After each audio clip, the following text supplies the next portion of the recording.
Hello बच्चों, मैं सतीश सागवान आपके अपने YouTube चैनल स्टडी पॉइंट में आप सभी का स्वागत करता हूं। आई होप आप अच्छे होंगे, मस्त होंगे और सभी बोर्ड एग्जाम की तैयारी में जुटे हुए होंगे। तो आज से शुरुआत कर रहे हैं 12th क्लास बोर्ड एग्जाम की कोर्स की। एक नया सेशन शुरू करने जा रहा हूं मैं, जिसमें आपको 5 ईयर के पेपर सोल्व करवाए जाएंगे और 12th का कंप्लीट कोर्स करवाया जाएगा। तो आज हमारा पहला टॉपिक होगा इनवर्स ट्रिग्नोमेट्रिक फंक्शन, यानी प्रतिलोम त्रिकोणमितीय फलन। आज इसके बारे में बेसिक इंफॉर्मेशन दे देता हूं मैं आपको। देखो, ट्रिग्नोमेट्री के बारे में आपको पता होगा ट्रिग्नोमेट्रिक फंक्शन कौन कौन से होते हैं, फलन कौन कौन से होते हैं। आपने पढ़ा है sine theta, cos theta, tan theta, cot theta, sec theta और कोसेक थीटा। ये आपने पिछली क्लासेस में पढ़ चुके आप, ठीक है। अब देखो, ये है ट्रिग्नोमेट्रिक फंक्शन। क्या है? Trigonometric function. अब बात करते हैं इनवर्स ट्रिग्नोमेट्रिक फंक्शन की।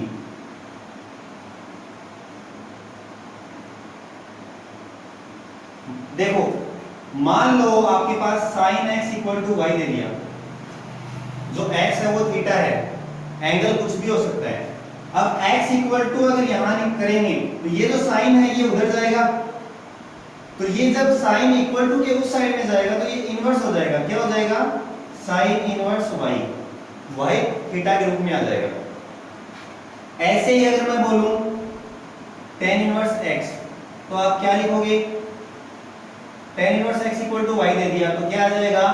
x equal to tan inverse नहीं, tan x equal to y दे दिया, x इक्वल टू आ गया tan inverse y।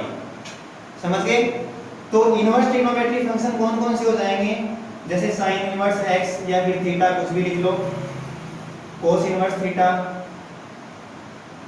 tan inverse theta, cot inverse theta, sec inverse theta और cosec इनवर्स थीटा। आई बात समझ में? ये है इनवर्स फंक्शन, ये सारे इनवर्स फंक्शन है, ठीक है। अब देखो, इनवर्स फंक्शन आपकी जो 2.1 है, उस 2.1 का 1 के अंदर क्या दे रखा है क्या नहीं, वो सब चीज देखो। आपके पास दे दिया, ये बात समझ में आ गई आपको। अब देखो,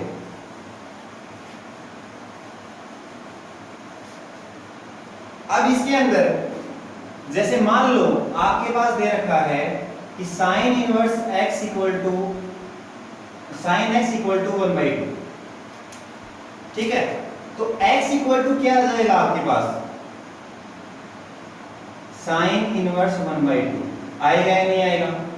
आएगा ना। तो देखो, ठीक है। ऐसे ही अगर मैं बोलूं कि tan x इक्वल टू 1, तो x इक्वल टू क्या लिखेंगे? tan inverse 1। अब इसके लिए आपको साइन कोस टेन इनकी जो टेबल होती है 0 डिग्री, 30 डिग्री, 45 डिग्री, इन सब की वैल्यू पता होनी चाहिए। वो मैं आगे बताऊंगा। लेकिन साइन x को 1/2 है तो x equal to sine inverse 1/2 लिख सकते हैं। ऐसे ही tan x इक्वल टू 1 दे दिया, मान लो एग्जांपल के तौर पे बता रहा हूं मैं ये, तो x इक्वल टू क्या हो गया? tan इनवर्स 1, ठीक है। तो देखो, टेबल आपको पता होनी चाहिए। अब ये चीज इनवर्स का तो आपको पता चल गया कि इनवर्स फंक्शन कौन से होते हैं, प्रतिलोम फलन कौन से होते हैं। अब बात करते हैं टेबल की। टेबल से पहले मैं आपको बताऊंगा जो एंगल होते हैं ना, उनको रेडियन में कैसे चेंज करते हैं, डिग्री और रेडियन। आपके पास कोई एंगल दे रखा है 30 डिग्री, उसको रेडियन में कैसे चेंज करोगे? आपने 11th क्लास में पढ़ा भी होगा, डिग्री को रेडियन में चेंज करते हैं तो क्या करते हैं, और रेडियन को डिग्री में चेंज करते हैं तब क्या करना होता है। लेकिन 12th क्लास में आपको डिग्री में वैल्यू कम याद रखनी है, आपको रेडियन में ही पता होनी चाहिए, ठीक है।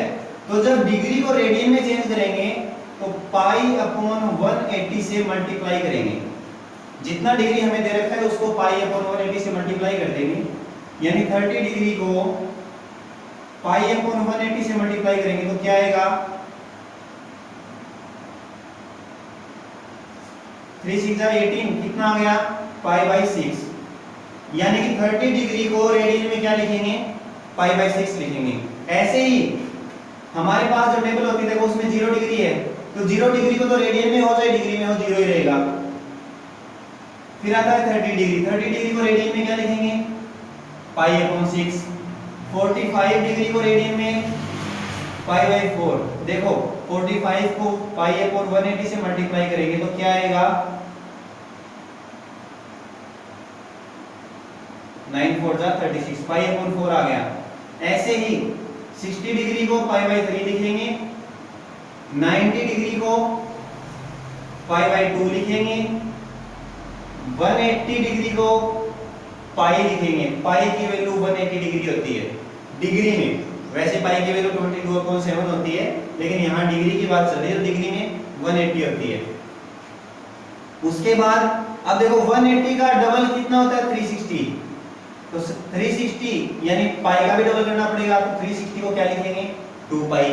ऐसे ही अगर 270 की बात करें तो देखो 270 90 का 3 गुना है, तो क्या आ जाएगा π/2 को 3 से मल्टीप्लाई करेंगे तो क्या आ जाएगा 3π/2।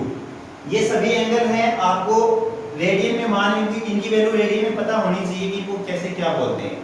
ठीक है, अब बात करते हैं टेबल की। टेबल की वैल्यू आपको पता होनी चाहिए, कौन सी वैल्यू कितने होती है। देखो आपके पास फंक्शन होते हैं sine theta, cos theta, tan theta, cot theta, sec theta और कोसेक थीटा। जो सीक्वेंस मैंने लिखा है, जिस क्रम में मैंने लिखे हैं, इसी क्रम में आपको याद होने चाहिए। ठीक है, अब इसमें देखो आपके पास एंगल कौन कौन से होंगे 0 डिग्री, क्योंकि 0 से स्टार्ट करेंगे, उसके बाद 30 डिग्री, उसके बाद 45 डिग्री, फिर 60 डिग्री, फिर 90 डिग्री। 90 डिग्री तक आपको याद होनी चाहिए। तो ये 30 डिग्री को रेडियन में लिखेंगे π/6, 45 को π/4, 60 को π/3 और 90 को π/2। इनकी वैल्यू आपको याद होनी चाहिए। वैसे तो आपने याद कर ली होंगी 11th क्लास में।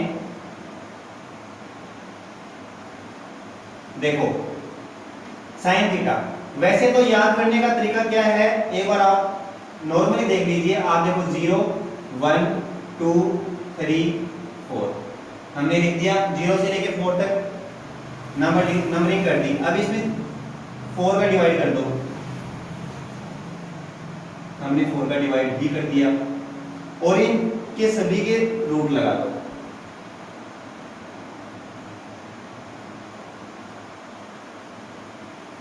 अब देखो 0 का रूट तो 0 ही होगा, 4 का रूट क्या हो जाएगा 2।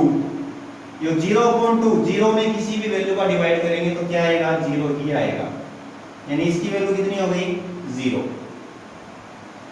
ऐसे ही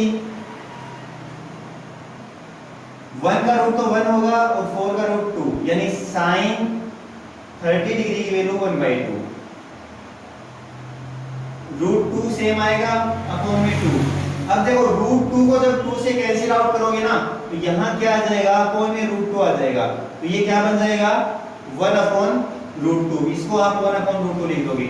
यहाँ आएगा √3/2 और यहाँ 4 से 4 कैंसिल हो गया और 1, यानी वैल्यू क्या है हमारे पास 0 1/2 1/√2 √3/2 और 1। ये आई साइन की वैल्यू। कोस की क्या होगी, आप इनको वापस उल्टा लिख दो, लास्ट में 1 है उसको यहाँ लिख दो 1 √3/2 1/√2 1/2 और 0। समझ गए। अब बात करते हैं टेन थीटा। टेन थीटा क्या होता है sine upon cos. Tan theta equal to होता है sine theta upon cos theta. देखो ये छोटे छोटे फॉर्मूले हैं, ये आपको याद होने चाहिए। तो क्या होगा देखो sign theta upon cos theta, जब 0 में 1 का डिवाइड करोगे तो 0 आएगा, 1/2 में √3/2 का डिवाइड करोगे तो 1/√3 आएगा, 1/√2 में 1/√2 का डिवाइड करोगे तो 1 आएगा, √3/2 में 1/2 का डिवाइड करोगे तो √3 आएगा, और 1/0 देखो 0/1 तो 0 होता है, लेकिन 1/0 किसी भी नंबर में अगर 0 का डिवाइड करेंगे चाहे वो नंबर कोई भी हो, तो वहां वैल्यू क्या आएगी, इनफाइनाइट, अनंत, ठीक है। ऐसे ही कोट थीटा क्या होता है, कोट tan का उल्टा होता है, या फिर आप इसको ऐसे भी लिख सकते हो, यहां क्या आ जाएगा, इनफाइनाइट √3 1/√3, सॉरी 1 आएगा 1, फिर 1/√3, और यहां क्या आ जाएगा, ये 0। अब आता है sec थीटा। sec होता है cos का उल्टा, cos का अपोजिट, तो cos का उल्टा होगा तो cos 1 है, 1 का अपोजिट क्या होगा, 1। √3/2 का जब आप उल्टा करोगे, अपोजिट करोगे, तो क्या आएगा, 2/√3, यहां √2 2, और 0/1 है, इसको 1/0 लिखोगे तो इनफाइनाइट। अब वापस रिटर्न कर दो, क्या आ जाएगा, इनफाइनाइट 2 √2 2/√3, और क्या आ गया ये इसमें, अच्छा 2/√3 और 1 sec थीटा। मैंने कोड का देख लिया था, मैंने सोचा 2 इनफाइनाइट कैसे आ गए।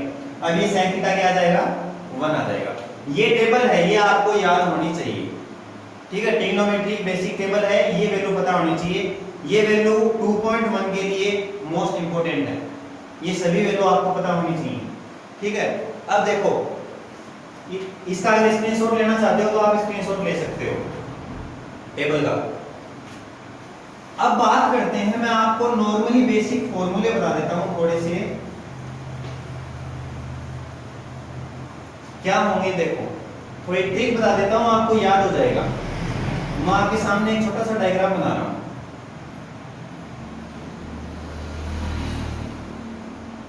आपके पास फंक्शन कौन कौन से हैं, sine theta, cos theta, tan theta, cot theta, sec theta, cosec theta.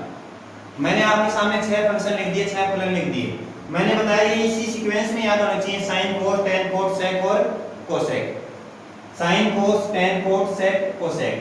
अब मैं इसके बीच में 1 लिख दिया मैंने। अब देखो, मैं 1 को यहां ये लाइन ड्रॉ कर दी मैंने। अब देखो, आपके पास मैं यहां से देखो tan थीटा था, जब मैं क्लॉकवाइज चलूंगा तो क्लॉकवाइज में क्या होगा, देखो tan थीटा से स्टार्ट किया है हमने, तो क्या आ जाएगा, tan theta equal to, tan से हम कहां गए, साइन के पास, हमने लिख दिया साइन थीटा, और साइन के बाद कहां गए, कोस के पास, तो अपॉन में क्या आ जाएगा, कोस थीटा आ गया। ऐसे ही जब कोट थीटा की बात करेंगे, ये तो है जब आप क्या करोगे, इनको साइन कोस में चेंज करना हो, तो कोट से एंटी क्लॉकवाइज चलेंगे, किसके पास गए, कोस के पास, कोस थीटा, और कोस से कहां आ गए, साइन के पास, तो क्या बन गया, cot theta equal to cos upon sine. और tan का अपोजिट कोट होता है, तो देखो साइन अपॉन कोस का उल्टा, कोस अपॉन साइन, पता चल गया। ऐसे ही साइन के अपोजिट कौन बैठा है, कोसेक बैठा है, इसका मतलब cosec theta equal to 1 upon sine हो सकता है, क्योंकि एक दूसरे के उल्टे होते हैं, अपोजिट होते हैं, एक दूसरे के अपोजिट बैठे हैं। वैसे ही सेक थीटा का अपोजिट कौन है, कोस थीटा, तो सेक थीटा को हम क्या लिख सकते हैं, 1 अपॉन कोस थीटा। तो ये tan और कोट एक दूसरे के अपोजिट होते हैं, ये हमने यहां लिख दिया। ये बेसिक फॉर्मूले आपको नॉर्मली याद होने चाहिए। दूसरी चीज, अब बात करते हैं, देखो मैं यहां से स्टार्ट होऊंगा, मैंने एक एरो बनाया है आपके सामने, तो ध्यान देना, मैं साइन यहां से स्टार्ट करूंगा, साइन से, तो जहां से आपने शुरू किया है आप स्क्वायर करते चलो।